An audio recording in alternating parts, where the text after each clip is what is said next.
Principal അവരുടെ വഴിക്കും ഭൂമി അതിൻ്റെ വഴിക്കും പോയി. ഇനി ബാക്കിയുള്ളത് പൊളിറ്റിക്സ് ആണ്, രാഷ്ട്രീയ പൊളിറ്റിക്സ്.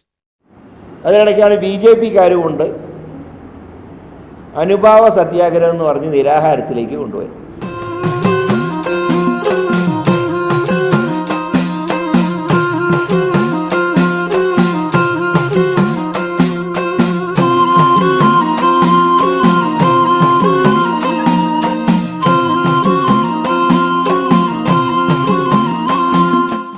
ഇപ്പോൾ സാധാരണ ജനങ്ങളുടെ കണ്ണിൽ പൊടിയിടാൻ വേണ്ടി പ്രിൻസിപ്പളിനെ മാറ്റാൻ മാനേജിംഗ് കമ്മിറ്റിയുടെ ഡയറക്ടർ ഒപ്പിട്ട് കൊടുത്ത ആ ഡയറക്ടർ നാളെ ഭൂമി കയ്യേറ്റ കേസിൽ ഈ ട്രസ്റ്റ് അനധികൃതമായിട്ട് കൈവശപ്പെടുത്തിയ കേസിൽ പോലീസ് നടപടിയും കേസും നേരിടാൻ പോകുന്ന ആളാണ്. ഈ നാരായണൻ നായർക്ക് ഇത് എഴുതി കൊടുക്കാനുള്ള ഒരു അധികാരമില്ല. കാരണം ഈ ട്രസ്റ്റ് തന്നെ നിയമവിരുദ്ധമാണ്. അങ്ങനെയുള്ള ഒരാൾ എഴുതി കൊടുത്തിട്ടുള്ള ഒരു കത്തിൻ്റെ അടിസ്ഥാനത്തിൽ ഇവിടെ SFI സമരം അവസാനിപ്പിക്കുന്നുണ്ടെങ്കിൽ അതിനർത്ഥം കേരളത്തിലെ വിപ്ലവ വീര്യമുള്ള സംഘടന എന്നുള്ളത് സർക്കാർ വിലാസം സംഘടനയായിട്ട് ഈ സംഘടന മാറുന്നു. എന്നാൽ അതൊരു രാഷ്ട്രീയ സമരമാക്കി മാറ്റാനാണ് BJP ശ്രമിക്കുന്നത്. അതിൻ്റെ ഭാഗമായിട്ട് ആ പ്രദേശത്ത് ഒരു രാഷ്ട്രീയ പ്രശ്നമാക്കി മാറ്റി BJP മുതലെടുക്കാൻ ശ്രമിക്കുക. BJP നടത്തുന്ന മുതലെടുപ്പ് ബോധപൂർവമാണ്.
ഇപ്പം ഞങ്ങളൊക്കെ ഇതിലങ്ങനെ പരസ്യമായിട്ട് വരാതിരുന്നത് കുട്ടികളുടെ സമരമാണ്.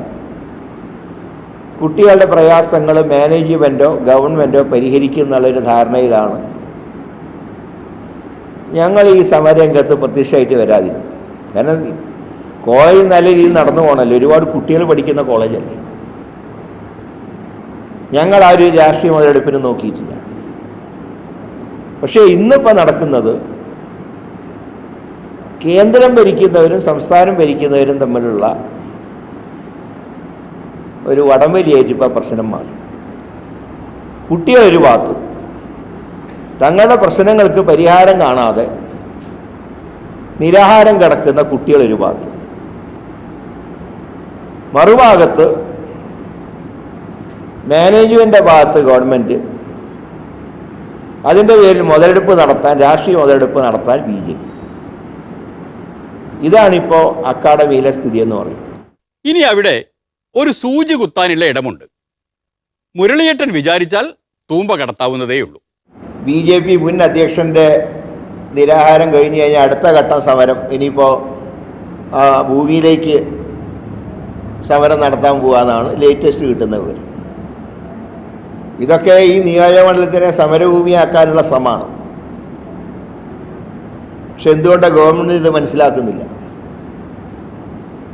ഏതായാലും നാളെയും മറ്റന്നാളത്തിനുള്ളിൽ പ്രശ്നം പരിഹരിക്കുമെന്നാണ് ഞാൻ പ്രതീക്ഷിക്കുന്നില്ലെങ്കിൽ 2-ാം തീയതിയുള്ള എൻ്റെ തീരുമാനത്തിന് മാറ്റമില്ല. 2-ാം തീയതി മുതൽ അനിശ്ചിതകാല നിരാഹാരം നടത്താനാണ് തീരുമാനം.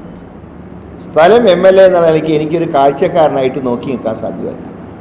കോൺഗ്രസിൻ്റെ സീനിയർ നേതാവ് മുൻ PCC president Shri K. Muraleedharan നേരത്തെ പ്രഖ്യാപിച്ച നിരാഹാര സമരം അദ്ദേഹം 2-ാം തീയതി ഇവിടെ ആരംഭിക്കും. ആ സമരവുമായി മുന്നോട്ട് പോകും. അത് വേണം, അതാണ് വേണ്ടത്. കുട്ടികൾ തോറ്റാലും നമ്മൾ രാഷ്ട്രീയക്കാർ തോൽക്കാൻ പാടില്ല. അതിനാൽ രാഷ്ട്രീയക്കാർ നടത്തുന്ന എല്ലാ മലക്കം മറച്ചിലിനും പിന്തുണ പ്രഖ്യാപിച്ചുകൊണ്ട് ഇന്നത്തെ ഏർപ്പാട് ഇവിടെ നിർത്തുകയാണ്. ഇനി കാണും വരെ നന്ദി, നമസ്കാരം.